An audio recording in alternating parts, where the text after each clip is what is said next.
Small YouTube channels make this mistake all the time, which prevents their channels from growing, and that mistake is not understanding the YouTube algorithm. See, most creators think that the YouTube algorithm is this seemingly random AI system that just randomly gives some creators views while not giving others views. Now that's actually the wrong way of looking at it, and that's because the YouTube algorithm doesn't just randomly give people views. The YouTube algorithm is simply a reflection of real viewers who watch YouTube. And one of the biggest keys for growing a small YouTube channel into a big one is something called watch history.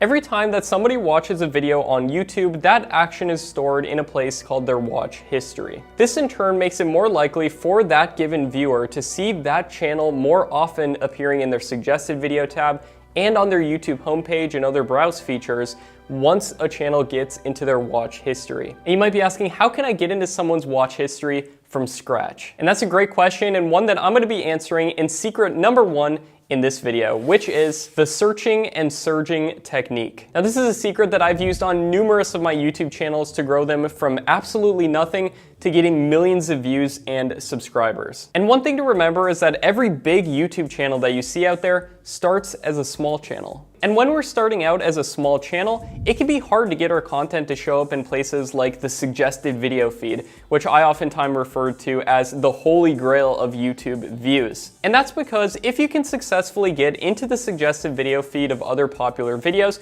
if you can just siphon off a tiny amount of their views from a bunch of different viral videos, your video can in turn go viral. But like I said, as a small channel, it can be really hard to get into that suggested video feed when we're just starting out. So our content strategy is not going to be doing the same thing that everybody else does on YouTube trying to get into that suggested video feed. Instead, we're going to take a seemingly counterintuitive approach that actually makes sense if you think about it, and it works amazingly. And the way that we're gonna do this is by diversifying our content strategy. We're gonna compile a list of 30 to 60 different video ideas, half of them going after trying to get search traffic, because as a small channel, that's typically easier to get. And then the remaining half will be modeling already popular videos so we can hopefully siphon some views from them. Now you might be asking, why are we trying to get into search results specifically when just starting out? And the reason for this is because when we're just starting out on YouTube, YouTube has no idea what our channel is about. And so if we think about this logically,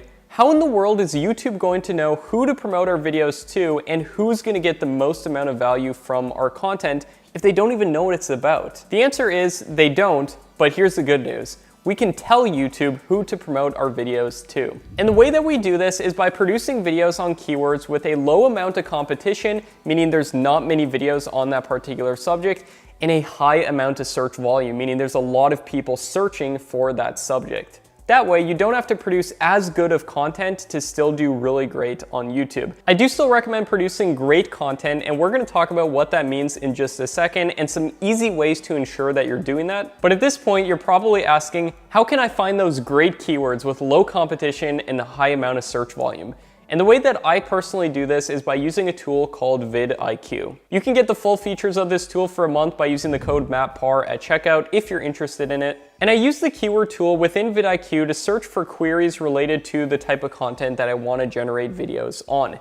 Then what I do is I sort this content by the highest overall score. Now the overall score within vidIQ is simply the competition weighed against the search volume automatically for you. And I recommend making sure the volume is at least over 10,000 searches per month if I'm creating a channel that the main monetization source is going to be just ad revenue. But if I'm creating a channel where we're gonna sell courses or sell an affiliate product, then it's totally okay to use keywords with even a lower search volume. So now that we have these keywords, what do we actually do with them?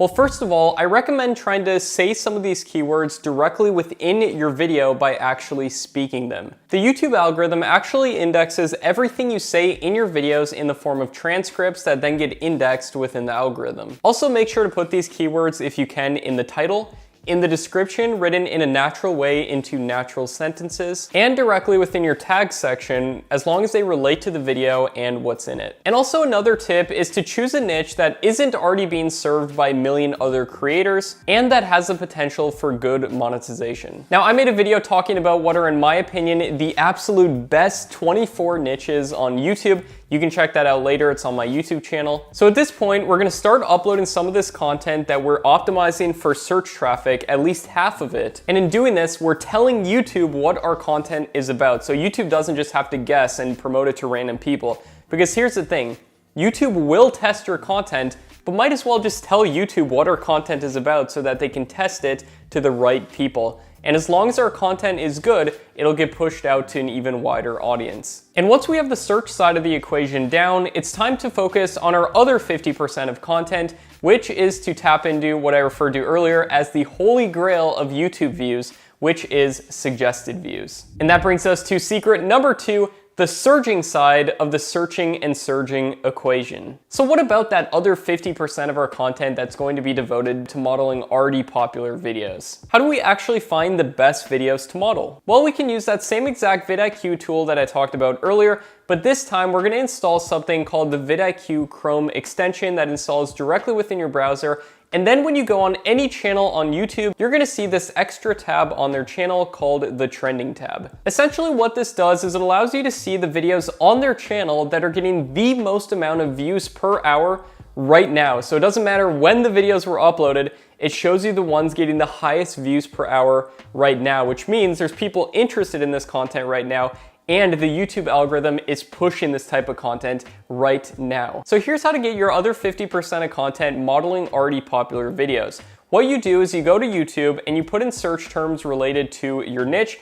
You open up a list of 10 different YouTube channels that upload content similar to what you want to upload. Then you go to their trending tabs that will now appear because you installed the vidIQ extension. And all you do is you write down the titles of the top view per hour videos on each of those channels. But here's the stipulation. It has to be uploaded more than a week ago. Now, why am I saying this? That's due to the fact that sometimes you'll see a really high view per hour video, but it's only that way because it was uploaded literally 3 hours ago or 2 days ago, and it's fresh on the channel. And if it's on a big channel already, it could just be getting those views based on the fact that it's on a big channel rather than on the video's own merit. So to bypass this, we only look at videos that were uploaded more than a week ago. This also shows us that the videos are evergreen, and it's even more ideal if they're uploaded a month ago, 2 months ago, and they're still getting a high amount of views per hour. Now, what's a good views per hour? Typically anything over 20 views per hour is really good. Then what we do is we remake these videos in our own way, making them more valuable, and I'll show you how to do that in just a second, which brings me into secret number 3, which is the valuable content formula and how to use it to get tons of views and subscribers fast and grow your channel. So YouTube loves when your content brings value to the end viewer that it's intended to bring value for. And the reason that is because, like I said earlier, the YouTube algorithm is simply a reflection of what brings value to people and what people are actually interested in. Now, there's 2 types of value on YouTube.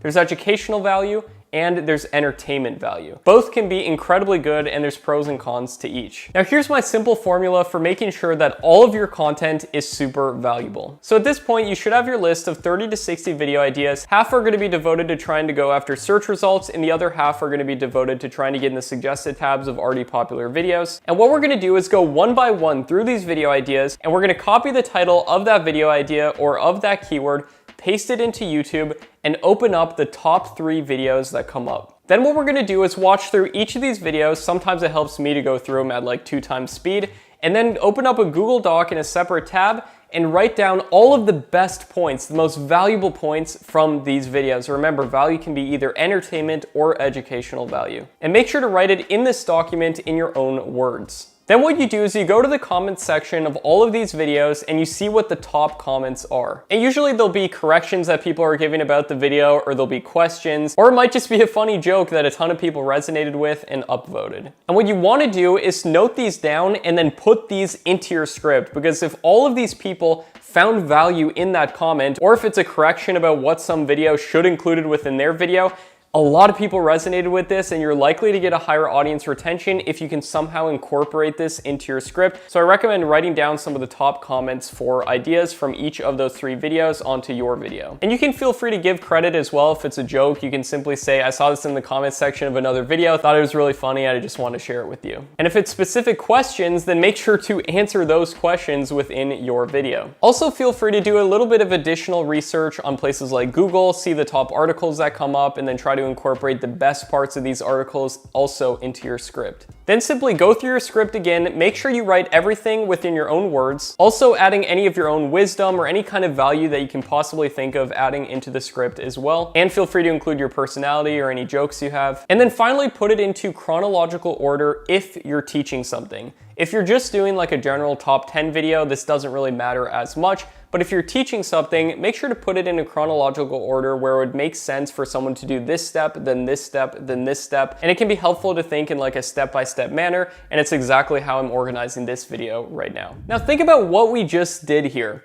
We literally took the most valuable parts of each of these 3 videos that we found, plus we did additional research and added even more value into these videos to literally produce the most valuable video on YouTube on that particular subject. Now, it'd be fair to say that it would be strange for your video not to get views at this point. As long as we make sure to optimize your videos with the right thumbnail, the right title, the right description and tags, and do all of the optimization right, your video is going to get traction and you will grow your channel. And for thumbnails, you can use software like Paint.net, Canva, or Snappa. And I recommend following this checklist for thumbnails. Number 1, keep the primary elements to 3 or less. This can be humans or animals or whatever the main subject is within your thumbnail. Keep that to 3 or less. Make sure to make everything big and taking up as much of the thumbnail as possible with as little white space or blank space as possible. Also make sure if you have text within your thumbnail, keep it to a minimum, but make it as big as possible so it's easy to read. And feel free to get inspiration from other thumbnails and model them in your own way. Don't just rip it off, but take inspiration from a bunch of the best thumbnails so you can create your own best thumbnail. Now check out this video to discover what are, in my opinion, 24 of the absolute best niches on YouTube. These niches right here in this video next to me are great because there's a ton of demand for these niches. There's a lot of potential for great video ideas, plus the monetization potential is much higher than other niches on YouTube. And I explain what the niches are in this video right here, so click it and I'll see you there.